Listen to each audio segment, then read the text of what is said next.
Have you ever wondered why you have to take your shoes off at the airport and hop around in your socks like a confused penguin? It's humiliating, it's tedious, and it's a total waste of time. And the worst part, it's all because of one incompetent man with a failed plan and damp matches. History is littered with people like this, individuals who push the boundaries of stupidity so far that the government had to step in and treat the rest of us like toddlers. Let's get right into the wreckage. Back in the 90s, airport security was a breeze. You walked through a metal detector with your shoes on, and your dignity intact. It was a golden age of convenience. Then came Richard Reid. In December 2001, this genius boarded a flight with explosives packed into the hollowed-out soles of his high-top sneakers. But here's the catch. Because his feet were so sweaty, the fuse was too damp to light. He spent the flight frantically striking matches against his own foot until passengers tackled him and tied him up with headphone cords. Because Richard didn't understand basic physics, billions of people now have to untie their laces every single day. Thanks, Richard. In the early 80s, American Airlines tried to raise quick cash by offering the Air Pass, unlimited first-class travel for life, for a flat fee. They thought it was a way to get rich people to fly a few times a year. Enter Steve Rothstein. Steve treated the airline like his personal taxi service. He would fly to London just to grab a sandwich and fly back the same day. He even booked extra seats for his luggage, calling it Bag Rothstein, just to have more legroom. Over 20 years, he flew over 10,000 times, costing the airline $21 million. Because Steve took the word unlimited literally, airlines killed the concept of true loyalty perks forever. Now, frequent flyer programs are a math equation you can't solve. In the 90s, most kids were playing with Legos. David Hahn wanted to build a breeder reactor in his mother's potting shed. He scavenged lithium from batteries and scraped radioactive material off thousands of commercial smoke detectors. When the EPA finally showed up in moon suits, they found radiation levels 1,000 times higher than normal. He had turned his backyard into a Superfund site. Because David couldn't stick to baking soda volcanoes, the government cracked down on amateur chemistry. Now, if you try to buy too many smoke detectors at once, you'll probably end up on a federal watch list. Buying medicine used to be simple. You popped the cap, took a pill, and moved on. That changed in 1982 when an unknown psychopath in Chicago laced Tylenol bottles with cyanide and put them back on store shelves. It was a national tragedy, but it was also a turning point for society. The result? The Tamper-Resistant Packaging Act. Every plastic seal, foil tab, and child-proof cap you struggle with today is a direct response to this one villain.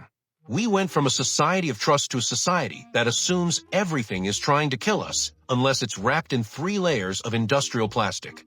In 1974, the Cleveland Indians had the worst idea in marketing history: 10-cent beer night. No limit on how many cups you could buy. The result was 25,000 fans going absolutely feral.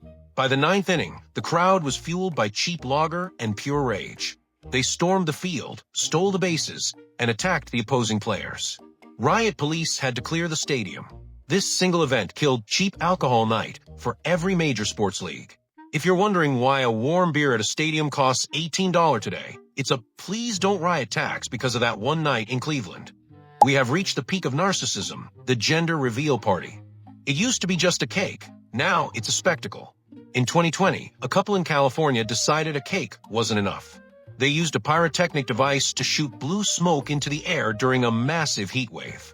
The device sparked, the dry grass caught fire, and they incinerated 23,000 acres of land. Homes were destroyed, and a firefighter lost his life, all for an Instagram post. Now, public lands across the U.S. have zero-tolerance policies for anything fun. We can't have nice things because someone needed to color code the sky for clout. If you grew up in the 70s or 80s, you remember Jarts, heavy, metal-tipped spikes that you threw into the air. They were essentially ballistic missiles sold in the toy aisle. The inevitable happened in 1987 when a father accidentally struck his own daughter with a stray throw. It was a horrific tragedy that led to a federal ban, so aggressive the government urged people to destroy their existing sets. This marked the end of the danger era of toys. We traded metal spikes for foam and rounded edges because gravity was too complex for the average suburban dad. Game shows rely on the house always winning. But in 1984, an ice cream truck driver named Michael Larson broke the matrix. He recorded the show Press Your Luck on his VCR and realized the random, flashing lights actually followed a predictable pattern. He went on the show and hit the big bucks square 45 times in a row, winning $110,000. The producers were sweating bullets, convinced he was cheating, but he was just smarter than their system. He walked away with the cash, but he ruined the dream for everyone else. Networks replaced their patterns with true random generators and added strict clauses to prevent anyone from ever outsmarting the house again. Back to the airport, the ultimate source of human misery. Remember when you could bring a bottle of water or a full-size shampoo from home? In 2006, a plot to use liquid explosives disguised as soft drinks was foiled in the UK. Even though the plot failed, the global reaction was permanent. The 3-1-1 rule was born: 3.4 ounces, one bag, one person. For 20 years, we've been throwing away perfectly good beverages and generating mountains of plastic waste because of a plot that never even happened. Is the ultimate form of security theater. We used to have a social contract. I mind my business, you mind yours. Then came the IRL streamers, specifically the Johnny Somali types. These creators traveled to places like Japan and decided that content meant harassing locals, screaming on trains, and disrespecting sacred shrines. They treated an entire country like a backdrop for their main character syndrome. The backlash was swift. Famous districts in Kyoto have now banned photography on private streets. Locals now look at every tourist with a camera as a potential threat. One person's desperate need for attention ruined the experience for every respectful traveler in the world. Remember when a remote-controlled helicopter was just a toy? You bought it for your nephew. He flew it into a tree, and everyone laughed. It was innocent. It was freedom. Then came the drone brothers. In December 2018, someone decided it would be a fantastic idea to fly their drone directly over Gatwick Airport in London, one of the busiest airports in the world.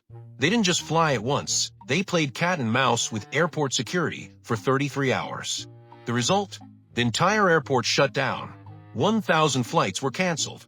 140,000 people were stranded, sleeping on the floor during the Christmas holidays.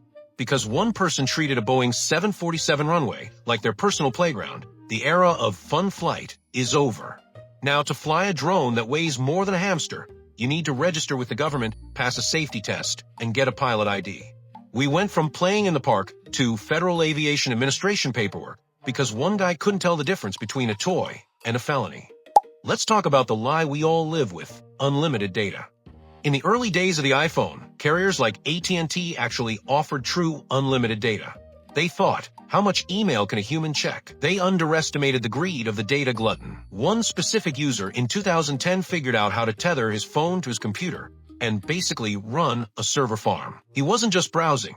He was downloading the entire internet. He used 300 gigabytes of data a month back when the average person used 2 gigabytes. He clogged the local cell towers so badly that service slowed down for thousands of people in his city. He treated a shared resource like an all-you-can-eat buffet where he ate the tables and chairs too. The carriers panicked.